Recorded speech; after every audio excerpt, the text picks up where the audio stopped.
Kita sama-sama bangunkan negara. Pembangkang, pemerintah, kita sama-sama bangunkan negara. Kalau kita melihat di cuplikan tadi, Malaysia sepertinya berambisi ingin membentuk negaranya menjadi lebih kuat lagi.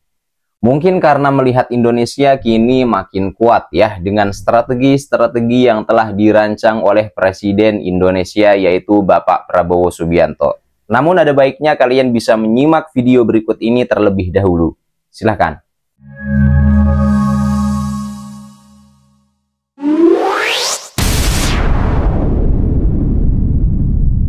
Di era Prabowo, Indonesia terus mencetak prestasi besar, termasuk bergabung dengan BRICS. Baru-baru ini, Indonesia juga meresmikan Danantara, dana investasi pemerintah, salah satu terbesar di dunia, yang menarik perhatian investor global. Sementara Malaysia semakin tertinggal, Indonesia melesat maju dengan ekonomi yang semakin kuat dan kebijakan strategis yang menarik banyak pihak. Di mana dia kata banyak pelabur sekarang tidak ataupun takut tidak percaya. Saya tak ada. Sedikit penjelasan saja. Saya ada 10 minit je. Sedikit aja. Sementara itu negara-negara seperti Indonesia, contoh. Mana data awak yang kata pelabur tak percaya? Bagaimana dunia keluar? Mana ada data awak? Dia nak minta tak benar kan? Saya tak benar. Oh, okey. Saya ada 5 minit lagi. Yang lain tu aku tak tanya. Kalau rakyat saya ni beradab. Tu, Parit Muntah apa? Parit Muntah, aku tak tanya kau, duduk, diam. Parit tak bagi laluan, duduk. Parit tak bagi laluan. Dia pula menyebut. Parit tak bagi laluan, duduklah kau tiga. Kau pula sibuk, duduk. Duduk. Duduk. Duduk. Boleh tak masuk gaduh, duduk. Kalau orang Parit eja uyup. Quick sikit. Tetapi kalau mereka lari dan hakikatnya mereka lari, berapa banyak yang kita rugi.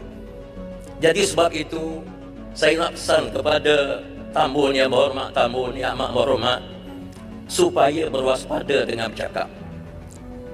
Bila kita bercakap sembrono, hentam sana, hentam sini, cuba kita lihat apa respon daripada Indonesia berkenaan dengan persidangan ASEAN yang kita jadi tuan rumah. Apa Indonesia kata? Ini memalukan negara. Dan ada lagi pemimpin-pemimpin lain menghina negara kita. Jadi sebab itu, kita sama-sama bangunkan negara. Pembangkang, pemerintah, kita sama-sama bangunkan negara. Dan saya kira Haji Lutong pun insya-Allah dia nampak taruh janggut, simpan janggut. Janggut pun dah putih dah. Sila gulung. Insya-Allah. Saya nak gulung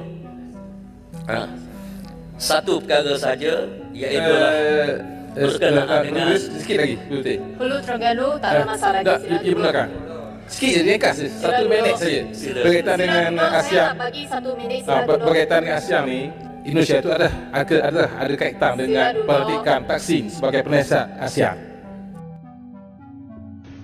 Pada hari ini, hari Senin tanggal 24 Februari 2025, saya Presiden Republik Indonesia menandatangani Undang-Undang Nomor 1 Tahun 2025 tentang perubahan ketiga atas Undang-Undang Nomor 19 Tahun 2003 tentang Badan Usaha Milik Negara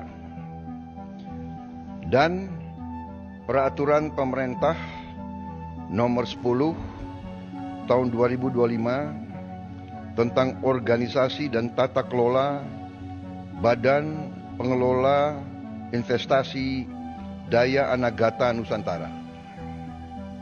Selanjutnya, saya juga menandatangani Keputusan Presiden Nomor 30 Tahun 2025 tentang pengangkatan Dewan Pengawas dan Badan Pelaksana Badan Pengelola Investasi Daya Anagata Nusantara, Danantara Indonesia.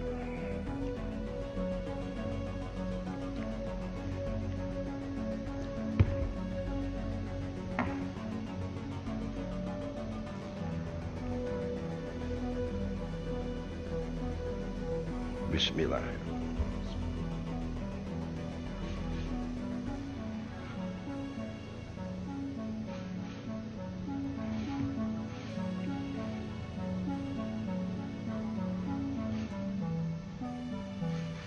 Usai diresmikan Presiden Prabowo, Danantara langsung masuk 10 besar dunia. Hari ini Presiden Prabowo Subianto meresmikan BPI Danantara Indonesia, lembaga investasi baru yang langsung masuk daftar 10 besar Sovereign Wealth Fund dunia. Nilai dana yang akan dikelola atau aset under management Danantara hampir sebesar 980 billion US dollar. Lembaga ini bertujuan untuk mengelola investasi strategis, mendukung pembangunan nasional, dan memperkuat ekonomi Indonesia melalui berbagai sektor. Dengan dana besar ini diharapkan investasi di sektor infrastruktur, teknologi, dan industri strategis semakin meningkat sehingga membawa pertumbuhan ekonomi lebih pesat. Apakah Danantara bisa bersaing dengan SWF raksasa dunia? Peluncuran Danantara Indonesia hari ini memiliki arti yang sangat penting.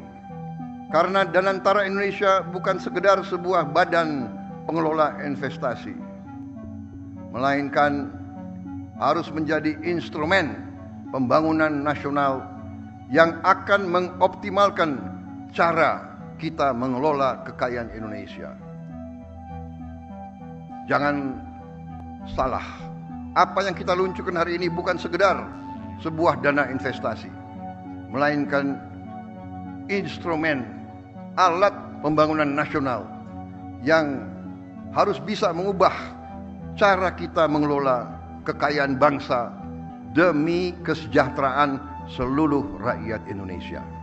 We strive to listen as much as we speak, forging partnerships based on trust and mutual respect. This approach guides Indonesia's participation in many international organizations. BRICS, we also apply to join OECD, CPTPP, and the Indo-Pacific Forum, advocating for dialogue among equals rather than adversaries. It also informs our relationships with major powers like the United States of America and the People's Republic of China, while safeguarding our own independence. We must keep our own house in order. We must do our own homework at home. Our international influence and our ability to contribute meaningfully to global stability are linked to our own strength, our own resilience, and the economic progress and the social welfare of our nation and our people. We want to build a modern, developed nation, powered by its greatest asset, its people. Dalam satu senario di mana akan ada perubahan kuasa besar di dunia, sudah tidak lagi hanya berpaksi kepada Amerika Syarikat, hanya berpaksi pada Barat, multipolarity, satu ungkapan dan istilah geopolitik yang guna pakai sekarang. Indonesia merupakan salah satu paksi kuasa di rantau ASEAN ini, dan dalam ASEAN itu sendiri, suka tak suka, Indonesia saya rasa kalau ia bertindak dengan betul bagi mereka lah, pengaruh mereka akan jauh menjadi lebih besar daripada sebelum-sebelum ini. Dunia kini melihat Indonesia sebagai kekuatan baru, sementara Malaysia mulai kehilangan daya tariknya.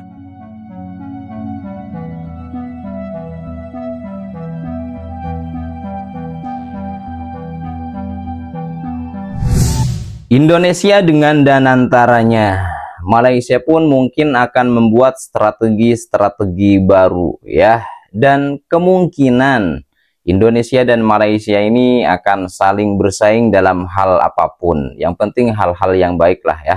Seperti yang telah dijelaskan dalam Al-Quran yang berbunyi fastabiqul khairat, maka berlomba-lombalah kalian dalam hal-hal kebaikan. Menurut saya pun yang namanya bersaing itu normal-normal saja ya, selagi itu hal-hal yang baik.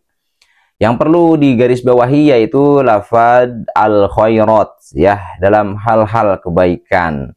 Kalau kalian sering menghadiri atau mengikuti MTQ atau musabaqah tilawatil Quran, itu pasti menemukan kaligrafi fastabiqul khairat ya.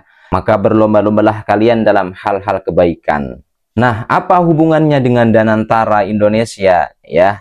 Jadi kalau kita melihat tujuan dibentuknya Danantara ini yaitu untuk mengonsolidasikan dan mengelola kekayaan negara secara optimal demi kepentingan masyarakat dalam jangka panjang. Intinya agar rakyat Indonesia ini makmur lah ya, seperti itu. Nah, itu kan hal-hal yang baik ya. Jadi normal-normal saja. Oke teman-teman, itu saja dulu yang dapat saya sampaikan. Semoga menjadi informasi yang bermanfaat. Kurang lebihnya mohon maaf. See you next video.